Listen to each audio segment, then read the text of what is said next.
Jayson, you have been around this game for a long, long time, but have you ever seen an 8 unassisted putout at first base in the game of baseball like we saw in the Astros-Angels game last night? I can honestly say that none comes to mind. I'm trying to remember this, Mike. I feel like my old friend Andy Van Slyke did this once in a very similar situation. Runner going, forgot the outs, wasn't going to get back, gave up, so he just kind of trotted in and did that. But it's possible that out was at second base. I'm sure somebody's doing some feverish research on this. I've been traveling today, so it has not been me, but get back to me on this one. This is tremendous. Yeah, I was watching it last night, and I said, did that guy just go 8 unassisted? And then I was like, wow, I don't know that I've ever seen that before. Well, I mean, I guess the scorebook would say unassisted. It was assisted by Albert Pujols, though. Thanks for playing, Albert. He just kept going. Well, he really doesn't even try to get back. Absolutely. And sometimes when you're the runner, you just know, well, I'm done. I'm out. You're so embarrassed. But the Astros were a part of that game, Jay, and we're starting to hear a little bit more about them because of the start that they've gotten off to here, which is pretty amazing in itself. That's a whole other story. But are the Astros emerging now as a possible match for Cole Hamels, or is he going to be a little bit too pricey in their current situation? Yeah, I've seen them speculated about, and makes sense because they certainly could use what Cole Hamels does for a living. But the salary would be a big issue. You know, taking on $90 million worth of salary, don't see it. From what I'm hearing, that's not what they're interested in. Now, I mean, like they're regrouping right now. They're telling teams, hey, we know we're alive. We know we've got a chance. We know we've got an opportunity. We're going to start thinking about the approach in July if we're still in this position.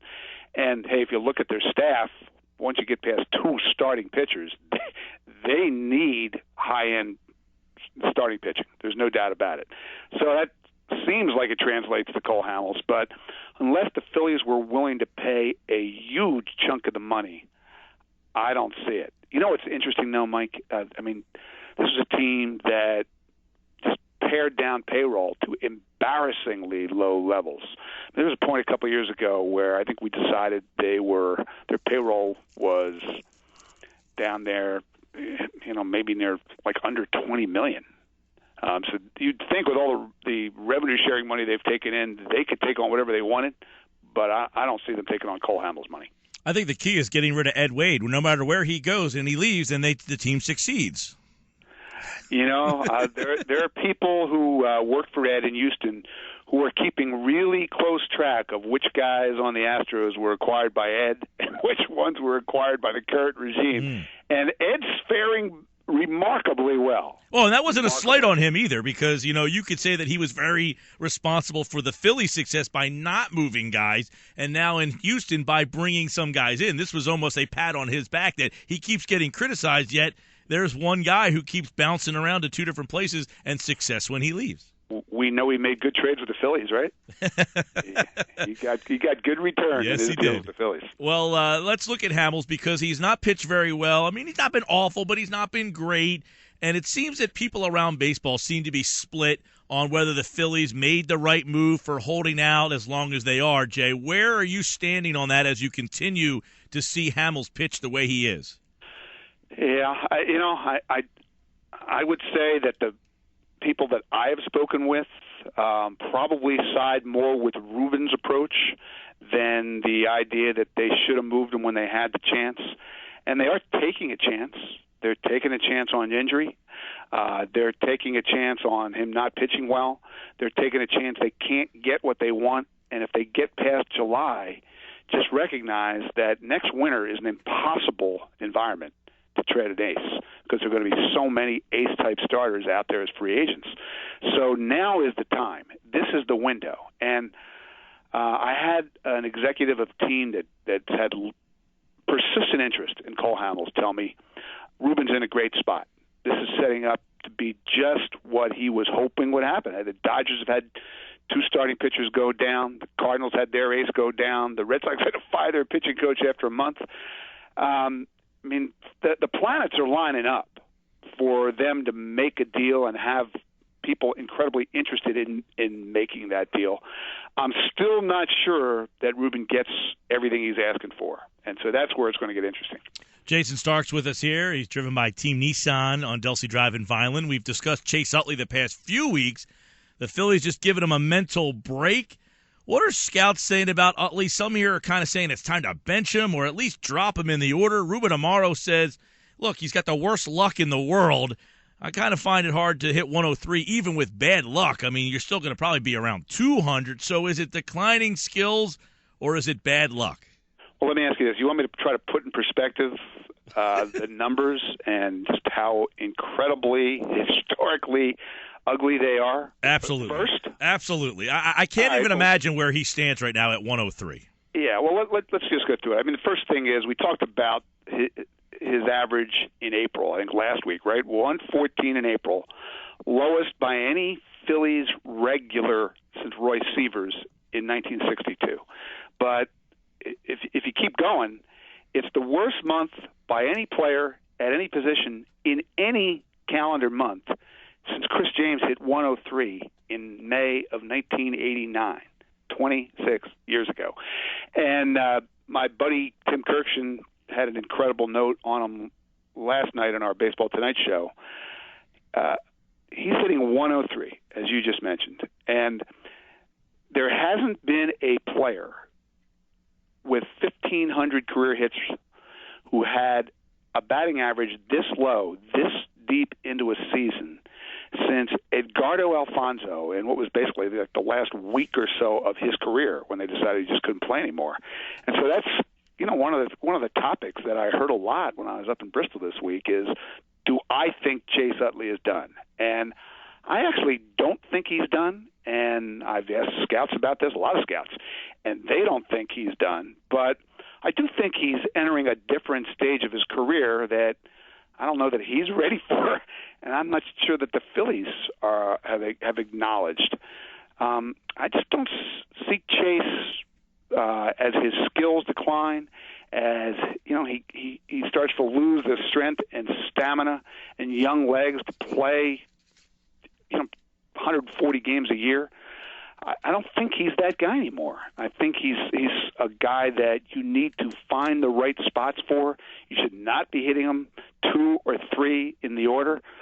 And I actually disagree with this assessment that his batting average on balls in play is a sign of bad luck. It's been some bad luck, but if you watch him, it's like he's forgotten to use the middle of the field. It's unbelievable. He is so pull conscious. I know I've said this before to you, Mike, but if you throw him anything middle out on the outer half of the plate, he just rolls over it. It's a ground ball to the right side, or he hits it exactly where they're playing because he's playing right into the hands of pitchers and defenses. The way he's going about it, he's just too easy to pitch to and too easy to define. He's to defense. He's got to get himself in a mode where he doesn't think that everything revolves around him every night. Just be himself. Use the field. Take what's there. Don't try to force it. Jayson, he's hitting 103, but some people say he looks as bad at the plate as he does in the field as well. So he's obviously declining at that spot as well. And he was never an unbelievably great fielder, but he was always very good, very solid. He made the plays. So I guess when you look at this guy's skills eroding a little bit, it's important that the Phillies kind of get this right. But what is the right way to handle this, Utley? We talked a lot about not embarrassing Howard. This is almost on another level with Utley, who might be thought of way in different regards from the fans anyway. How do the Phillies handle this? What's the right way to kind of handle Utley if he continues to play at this level? It's very uncomfortable when you find yourself in this situation. I mean, the Phillies sadly have had some experience with this. It seems like they've had a lot of players they've hung on to until it got to this level of discomfort. And, I think there's no right answer to something like this, and that's the hard part. What's happened here in the past is the Phillies for a long time have let Chase make these calls, right, about how much he was going to play, who he was going to play against, when he was going to rest. I don't agree with that. I do agree with what Ryan Sandberg did this week, to just sit him down for a couple of days and tell him to try to turn it off, because he's a guy who's wired to succeed and to play as hard as he can every moment. But he's got to be able to gear down and take some of the pressure off himself. The thing I worry about is I'm just not sure that he and Ryan Sandberg are on the same wavelength on where he is and where this is heading. And that's the part of it that's going to make it really difficult. That's an interesting point, because you wonder, Sandberg, if he's being evaluated through the process fairly, or is this something that do people think that he's the right voice still in this locker room, or is that something that's an ongoing discussion inside the Phillies front office currently as well? I mean, it's a topic. I think the Phillies have reached the stage where anything is possible, anything, and that could be manager, coaching staff, general manager, front office, trades, release, guys, anything. Anything is possible when a team reaches the stage. And is the manager part of that conversation? There's no doubt he is. It's just the whole thing has been difficult. Last season, it took so long for Dave Montgomery's status to get sorted out that they're just kind of limbo at the top, and no hard decisions were made about anybody or anything except the scouting director. And so, now this is going to be the year at some point where those decisions get made about everybody. So just stay tuned, man. Yeah, then stay tuned is right, because this will be an interesting July where they got a lot of interesting decisions to make. How about Ben Revere playing right field for the first time since 2012? He played there with the Twins for a couple of season out there, about half the season. So could this be the precursor to Franco's promotion? I guess some people speculating a couple of maybe even a couple of days that he could be up here. And they probably, if they bring him up, that means they want him to play. So is Revere in right a hint to something coming? Well, they're obviously looking at their options for when Franco gets here, whenever that is. And I think I mentioned to you last week that he can't come up until after the middle of the month because of the time he spent in the big leagues last year. If they're determined to leave him down there until they get an extra year of service time, like the Cubs did with Chris Bryant, they have to wait till past the middle of May. So, a week from now, you can be talking about when he comes up. That's certainly something that's being talked about and thought about a lot, because at this point there isn't that much to lose other than what do you do with Cody Asche, and they're trying to figure that out too. I know that coaches believe that Cody Asche moving to left is the way to go if he can demonstrate that he's comfortable there, but he's only been taking fly balls for a little while too. And so we got to let this play out to some extent. But as long as Ryan Howard's at first and Chase Utley's at second, and there are no options for where to move Franco or where to move Cesar Hernandez or where in the infield to move Cody Asche, this is a tricky question. But obviously, Ben Revere in right, not the ideal solution, but one of the possibilities. Jayson, this team offensively is wretched. I think they average under 3 runs a game, and it's got to be one of the worst, if not the worst, for the franchise in a long, long time. How bad is it for this team offensively? Well, 2.8 runs a game is incredible. It's mind-boggling, and maybe that changes as the weather, quote unquote, heats up. Right? We hear that from time to time, but right now, Mike, the Phillies are on pace to get outscored for the year by more than 300 runs, and that is hard to do. The last National League team to get outscored by 300 runs was the 62 Mets. Ooh. And when you're in the same sentence as the 62 Mets, you're doing something special, kind of. Something historic, anyway. It's the worst team of modern times, 120 losses. Woo. And, like people talk about that 1972 team that Steve Carlton pitched for when he won 27-10, and the rest of the team won, like 32 games, right? Even that team only got outscored by 132 runs. And the Phillies are way, way beyond that. The franchise record is 317 in 1945. So that one might be in jeopardy. And I don't know about you, it just kind of boggles my mind that this is where we are.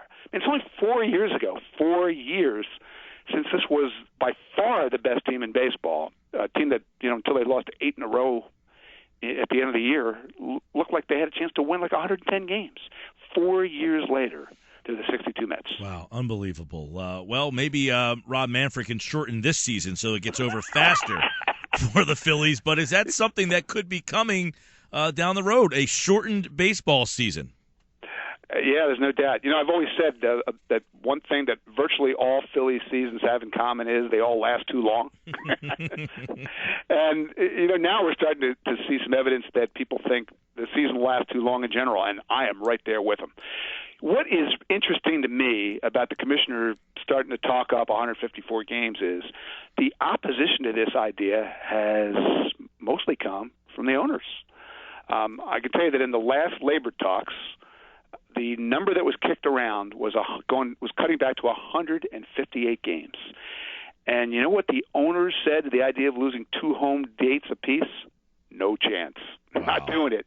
And now, wow, you've got the commissioner actually talking this up.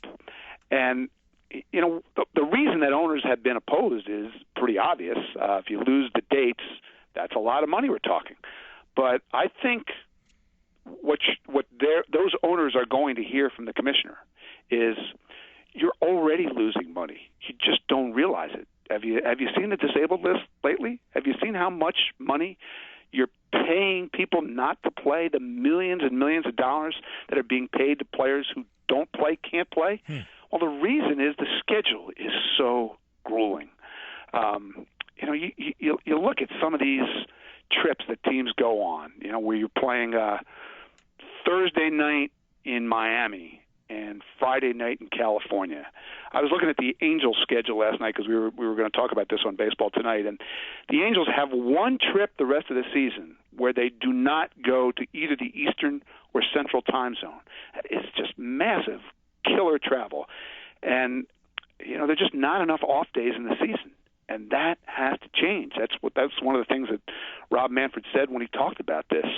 These players need more time off. You talk to anybody in the sports medicine community, they will tell you that injuries are a result of players who play past the point of fatigue. And where's the fatigue coming from? It's coming from the schedule in an era with, hey, face it, no amphetamines. So I think this is going to be a huge topic when we get into the next labor talks, which are coming up in a year. Very interesting stuff there. Another interesting conversation is A-Rod last night, 661. A lot of questions, Jayson, how the Yankees are going to handle this. He's due $6 million because of this. Will he ever see that money? Is this going to be something that will be argued in court? Well, it looks like we're going to at least head down that road. This is really a fascinating case, and I think people actually kind of misunderstand this clause. This is not like, say, Jerome Williams having an incentive where if he makes 20 starts, he gets an extra $500,000 or something, right? The contract did not say if he reaches this number, 660, he gets the $6 million unless the Yankees don't feel like paying it. That sort of language is not permitted in baseball contracts. And so they crafted this clause, this marketing agreement, that is very carefully worded. Now, what people have told me is that the Yankees, according to the wording, have the sole right to designate whether any of these milestone events is quote-unquote marketable. And then A-Rod would then have to prove that if they decided it wasn't, they made that decision in bad faith. And so here's what this comes down to. Just to understand it. It's it's either about the man or it's about the milestone. A-Rod's side will argue these numbers, 660, 714, 755, 762, these are, it's Willie Mays, Babe Ruth, Hank Aaron, Barry Bonds, their home run totals.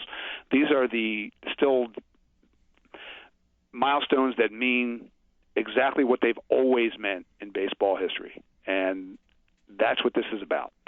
But the other side will claim, no, this is about a guy who has made himself unmarketable. And so think this through. If this ever does go to a hearing, wouldn't you think the Yankees would put Alex Rodriguez on the stand? And then what's the conversation? Let's talk about why you're not marketable. Let's talk about all the stupid stuff you've done to put yourself in this position. Would you want your player to go up there on the stand and answer those questions, have that conversation under oath? Think of what he'll be asked about. Oh, my God. So I can't believe it ever gets that far, but it's about to start playing out, so stay tuned. Jayson Stark here on 97.3 ESPN every Friday. We'll talk to Jayson on the baseball season, some interesting things. And, by the way, Mike Trout's pretty good. That just as a sidebar. God, you think? Just for all the Millville listeners out there today. Jayson, ESPN. It's so much fun to watch that guy, isn't it? Unbelievable. Incredible. That catch he made the other night, last night. I guess it was last night. Those games are so late you forget sometimes. But, man, It was 2 nights ago, right? I think so, yeah. That's just unbelievable. Just the 2 nights ago, that catch he made to really unbelievable. But, Jay, it's always good to catch up. Enjoy the weekend. Harvey and Hamels tonight, by the way, as a side note, some good pitching in the Phillies-Mets game. That doesn't get any more entertaining than that. Around here, anyway. That's right. Batman. All right, Jay. Take care. Have a great weekend. You too, Mike. Thanks. All right. There's a Stark Report. He's brought to you by Team Nissan. The